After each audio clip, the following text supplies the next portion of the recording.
Did you know that you could have fatty liver and not knowing it? And the worst thing of this is if you have fatty liver, it could be an early sign that something wrong, very wrong, is going with your health that could end up in metabolic problems, heart attacks, strokes, and most of the things that are the primary cause of death in the world today. So in this video, I want to tell you what a fatty liver is. Many patients come to my office showing me that they have an ultrasound and say, "Hey doc, why do I have a fatty liver if I don't eat fat at all? I've avoided fat for the past, 10 years or something. Why do I have a fatty liver?" Well, in this video, I want to tell you what a fatty liver is. I'm going to explain you how it's formed.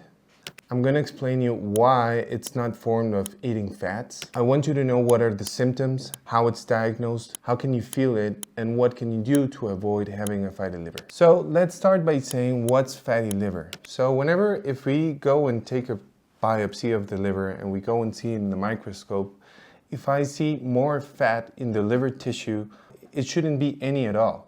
But if I see fatty droplets outside or inside of the liver cells, then we can say that we have a fatty liver. But that's not the diagnosis that most of the people get. So that's why I want you to see all the videos so you can know how you can be diagnosed and not to think that you're going to need a liver biopsy to get the diagnosis. So now I'm going to tell you how it's formed. So you might think, well, fatty liver, it's easy because if you eat fat, then you're going to get fat in your liver. And it's not like that. So I want you to pay attention to this. Let's get the liver out of the page just for a second. So you start eating a lot of carbohydrates. So you start by eating potatoes, rice, sugar, candy, ice cream, and all of that excess of glucose, the excess of fructose, the excess of refined carbs. All those carbs might go at the beginning, they want to go to the liver so you can store them as energy, and they can go to the muscle. And some of them, you're going to use them in a regular basis to get your energy, because we get energy from glucose and oxygen, and in the cell we make it energy so we can survive. On a regular basis, what you do during the day. The rest, as I just said, it goes to the liver and it goes to the muscle so you can store them. For what? You're not eating all day long.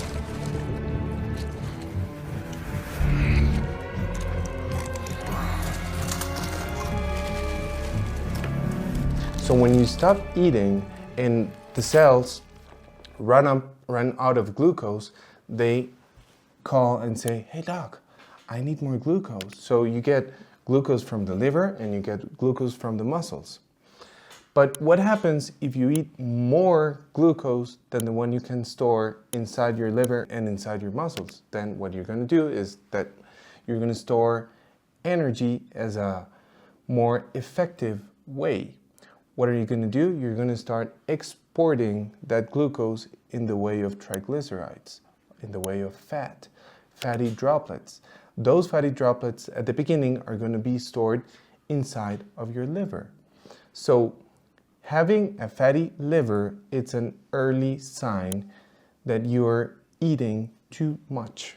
Especially you're eating too much glucose, too much fructose, too much carbs, that maybe your diet is not well balanced enough.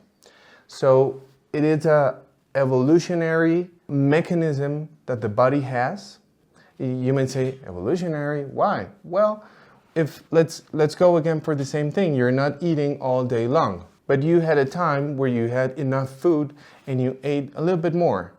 Why did your body end up storing more glucose in a way of fat? Because if you're gonna fast for, let's say, 2 weeks, because you were 10,000 years away and you had no food at all, then you start using the glucose that you have on your cells.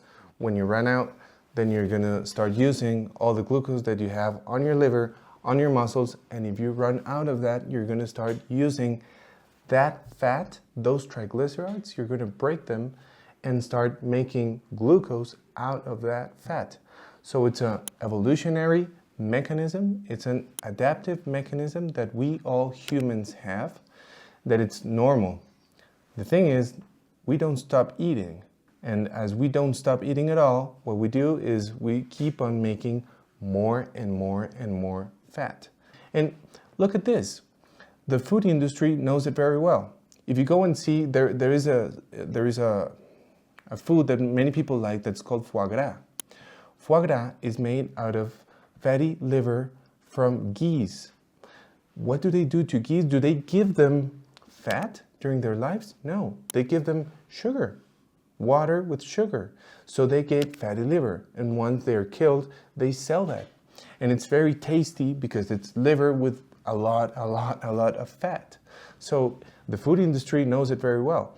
But we keep thinking that fatty liver, it's out of eating fat. And no, it's not out of eating fat. It's out of eating too much sugar, too much carbs, too much refined carbs, too much starches. But remember that when you break starches, they're just glucose running around all your body. When you eat an excess, I don't want you to be afraid of carbs because they're not bad at all.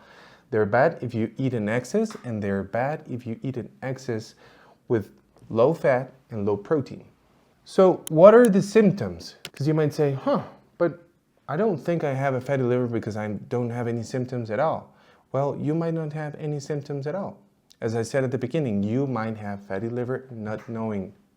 So what do you have to do? Well, if you maybe think that you have a fatty liver just because you say, I haven't been eating well for the past 3-6 months or whatever, because you might build a fatty liver in just 3 months.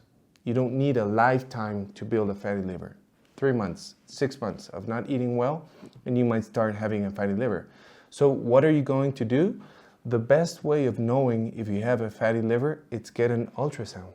So go to your doctor, tell him or tell her that you haven't been eating well, that you might think, or you might, I don't know, whatever reason you have in your mind, go and tell him, I might have a fatty liver and I want to know. And ask him, then you want to get an ultrasound. The best way of knowing if you have that, it's an ultrasound. There are indirect signs that you might have a fatty liver. So one of them is go and check your triglycerides. In your blood lipids, if you have high triglycerides over 150, that could be an indirect sign that something is going on in your liver. And number 2, go and check your AST and your ALT. Those are blood tests that shows you some signs on how your liver is working, and especially your ALT, if it's over 30 and over 40, it might show you that you have a fatty liver, but it's an indirect sign. So what are the risks? You might say, okay, if I have a fatty liver, so what's the deal? Well, the deal is, as I told you, it's an early sign that something is going on. In the liver, if you keep on eating too much alcohol, too much sugar, I forgot to tell you, I don't know, 30 years ago, the first cause getting a fatty liver was alcohol. And people started with fatty liver and then they ended up with cirrhosis. But today, the first cause of getting a fatty liver, it's not alcohol. It still is, but the first cause is metabolic problems out of our diet. If you want to know what are the risks, well, inside the liver, you might get cirrhosis or you might get liver cancer. But that's not the first reason of why people die or the risks of getting a fatty liver. Having a fatty liver, it's an early sign that you have a huge metabolic problem coming on. Having a fatty liver, it's the first cause that's saying that you might end up with diabetes, you might end up with obesity, you might end up with a stroke, you might end up with heart disease, because it's part of the same thing. When you have a fatty liver, you have insulin resistance. If you have fatty liver, you're highly inflamed. You might have chronic inflammation. Those are early signs that you might end up with cancer. Causes of cancer that might be just caused by insulin resistance and inflammation. So having a fatty liver today, it's like a ding, ding, ding, ding, ding on the bell that something is going on. So you really, really, really want to know if you have one. Well, start doing something about it. And I'm going to tell you on my next video what to do about it. So please wait, because we're going to make a video telling you easy steps that you can do on a daily basis at home to start reducing or to start reverting by yourself a fatty liver without any medication and in a natural way. And you might say, well, doc, I went to my doctor, I took the ultrasound, and I don't have a fatty liver, but I don't want to have one. It's very easy. Start training. Do cardiovascular training. Lift weights. Why? When you're doing that, you're consuming a lot of energy. You're consuming a lot of glucose. You're building up muscle, so you have more storage for your glycogen. Number 2, take care of your diet. Reduce alcohol, reduce starches, reduce sugars. Don't drink fruit juice. Please, don't drink fruit juice. Eat a bunch of veggies. Eat a bunch of protein. The amount that you need, it could be somewhere around like 1 gram per pound. That could be like a good quantity of protein that you might be eating. Eat enough healthy fats. Eat like avocado, olive oil, nuts. So these are just some of the things that I want you to start doing. But in my next video, I'm going to show you all the things that you can do to revert by yourself in a natural way without any medication if you have a fatty liver, if it's on early stages, and it's something that it's going to blow your mind, that it's super easy in a very scientific way, and that's something that you can do, or you can do it for someone else. So that's why I want you to do something, and please, the best way to support us is, it's very easy, share the video. And don't forget, please, to just give us a like, subscribe, and hit the bell button so we can tell you every time we make a new video.